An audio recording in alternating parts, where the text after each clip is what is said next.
The Gauteng province is the most densely urbanized area in South Africa and consists of three large metropolises, Johannesburg, Ekurhuleni and Tshwane. Stepping back to the 1950s, the population of Gauteng has been 1.4 million inhabitants, whereas today more than 11 million inhabitants live in the province, and estimations UN Habitat predict about 15 million inhabitants by the year 2050.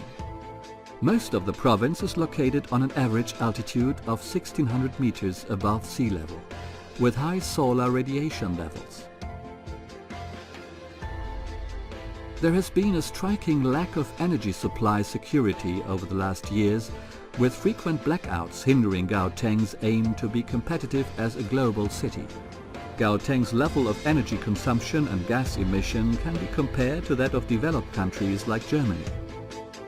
The Energie project aims to contribute to a more sustainable transformation of the Gauteng urban area by developing an integrated program for an efficient, environmentally friendly and climate-protecting system of energy supply and utilization. Gauteng had a severe energy problem.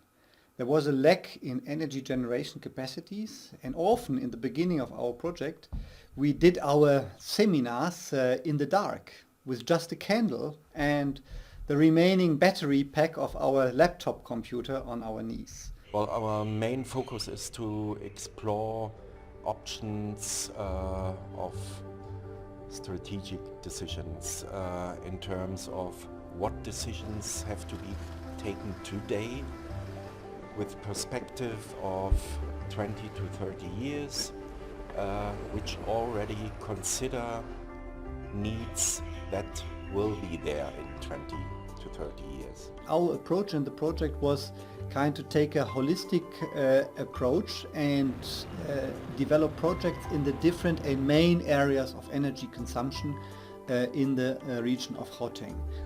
We are working on a bottom-up program which deals with the poorest of the poor and the implementation of our what we call our eco program, which is using energy interventions as a primary focal point for improving the basic services that are available to the poorest of the poor. We know that there's a challenge in terms of electricity. And I'm not going to look at the urban areas as such. Looking at the communities on the outskirts, there's hope that they get electricity. We cannot continue to build power stations that are consuming coal, which is resource, but also emitting carbon dioxide in the atmosphere. So we need to make sure that whatever electricity that we've got, we use it wisely. Solar energy is a very important resource in this area through the high solar radiation which is available there. But interestingly, a lot of technologies are available, but they are not implemented.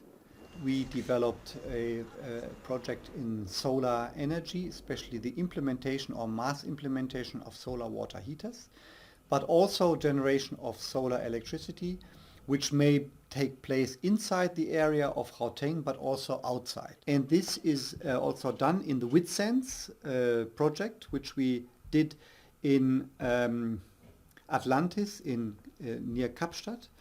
This is a settlement project where we first try to introduce passive solar technologies. That means especially development of orientation patterns for developing settlements, roof overhangings for providing shade, big windows for allowing the solar energy to enter into the house, and on top of that also introduce active solar water heaters to provide warm water for the people. What is happening from us, our goal is to take these people, formalize this shack, these people to the proper housing. That's what our goal, what we want to formalize these people. As you see, there's a lot of changes when you come here. So phase one was 500 houses, right? 400. 452. Yeah. Okay, 452. Now we're phase 2 or 3 already, or where are you standing now? But the whole of phase 2 is another 1,835 units. And phase 2 is then the complete site, or is there a third phase, or how's the? Phase 2 is based on the town plan approvals. She actually can show that with proper design, not only the energy efficiency is better, but I really have the feeling that the perception in the building, the condition, really improved, and I'm really happy and proud of you that you can really show and take it out to people and really show that proper design improves the living condition, what really the point is. Cool. The climate change happened, but it just went right at the top, and it didn't really go down to the community's understanding. What is climate change? You know, what does that mean to them? You know, what does this whole renewable energy mean to them?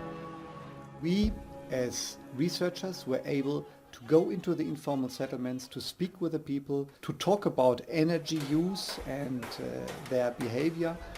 There is a tremendous health and safety link to the defective energy systems, informal energy systems, which have the greatest effect on mothers and children. What we did was to provide safe and efficient stoves for cooking. You must know that the people in the area are using a specific fuel for cooking, and that is paraffin. Paraffin is liquid, and if it's spilled over and is lighted, then it can cause a severe burning, a severe fire.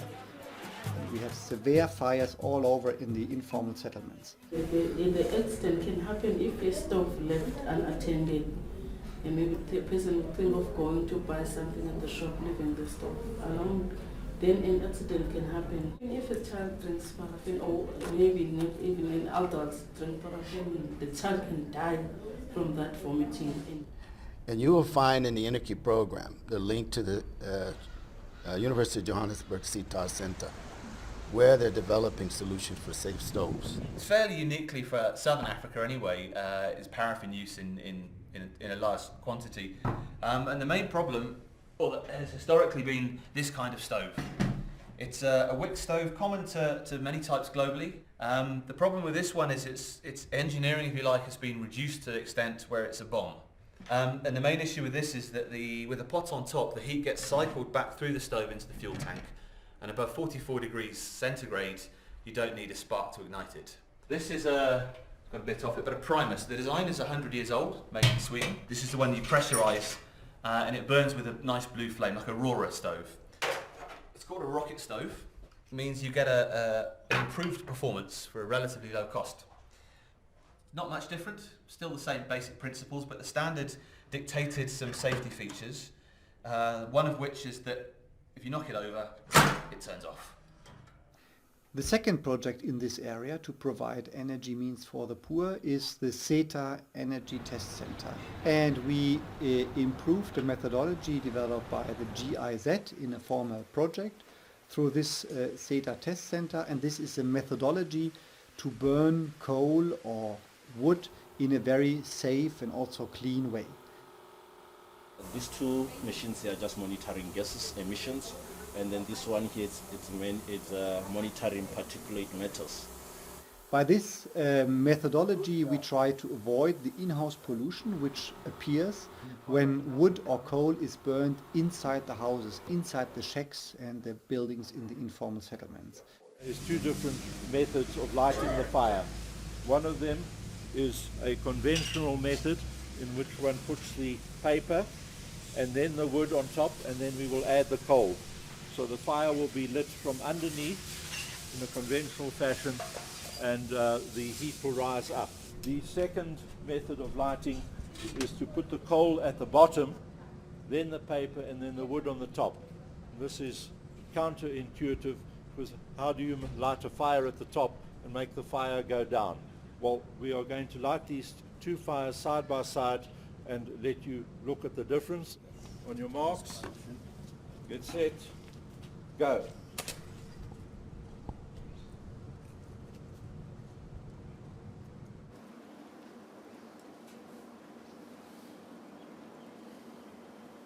Once the wood has started burning, then the coal is placed on top of the wood, just that the smoke immediately starts coming out very thick. And this is as the coal starts heating up. The volatile components are driven off and condense in the air to form this beautiful white smoke. The thick, dense white smoke, which is almost becoming yellow now, if you've got 100,000 of these, say in the township of Soweto, it can make the entire atmosphere of that city very unhealthy to breathe. When we look at the energy consumption inside a city, transport does play an important role. And also we must consider what are the energy resources inside a city, and that is waste. So what we did in our project was to combine both. We took bio-waste, generated a fuel out of it, and ran cars with it. And this was our project, Bio-Waste to Energy, which was run at Sebenza landfill in Ekurhuleni.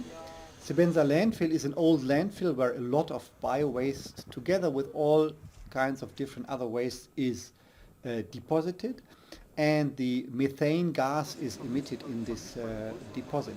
In this filling station, a little fleet of taxi drivers of around 15 to 20 cars could constantly run their cars on this clean biogas fuel. The BRT system, that means Bus Rapid Transport System, is a fairly well-known system worldwide, and in the course of our project also the city of Johannesburg has implemented this BRT system in Johannesburg.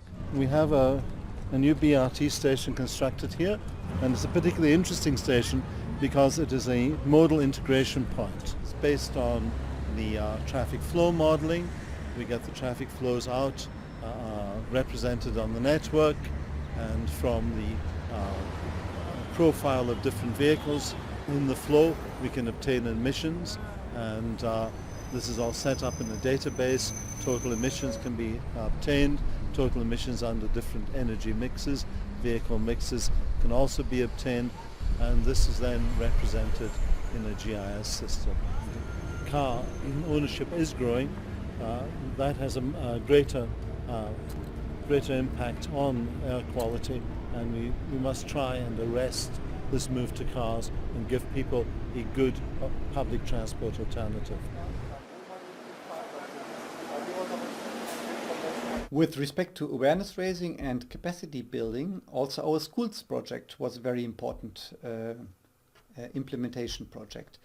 The Energy School is Pace School, which is located in the middle of Soweto, southwest township in south of Johannesburg. And we tried to establish a culture of awareness and consciousness about energy and climate change issues in a school. We developed the Energy Detectives Club. This is a group of children who are engaged in environmental issues, energy and climate protection, and who are also collaborating with a school in Stuttgart in Germany, and also doing some energy projects in the school. The interesting thing is that this is a kind of a multiplication effect, because the pupils will take these results home, they will talk about all of this inside their families. How are you going to benefit from the solar panels? I think you are not only energy detectives, but you're also energy ambassadors. So I think the best benefit at the moment is also that you go out and tell in the community what you are measuring here, what you are seeing here, what you have learned here. So you can just spread the idea of generating your own electricity.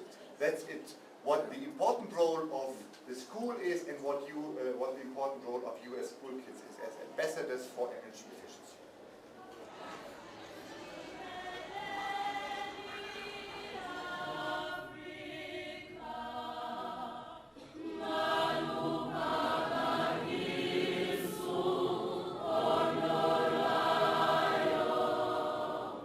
For me, therefore, it becomes very important that energy efficiency becomes part of how we deal with our lives and going forward.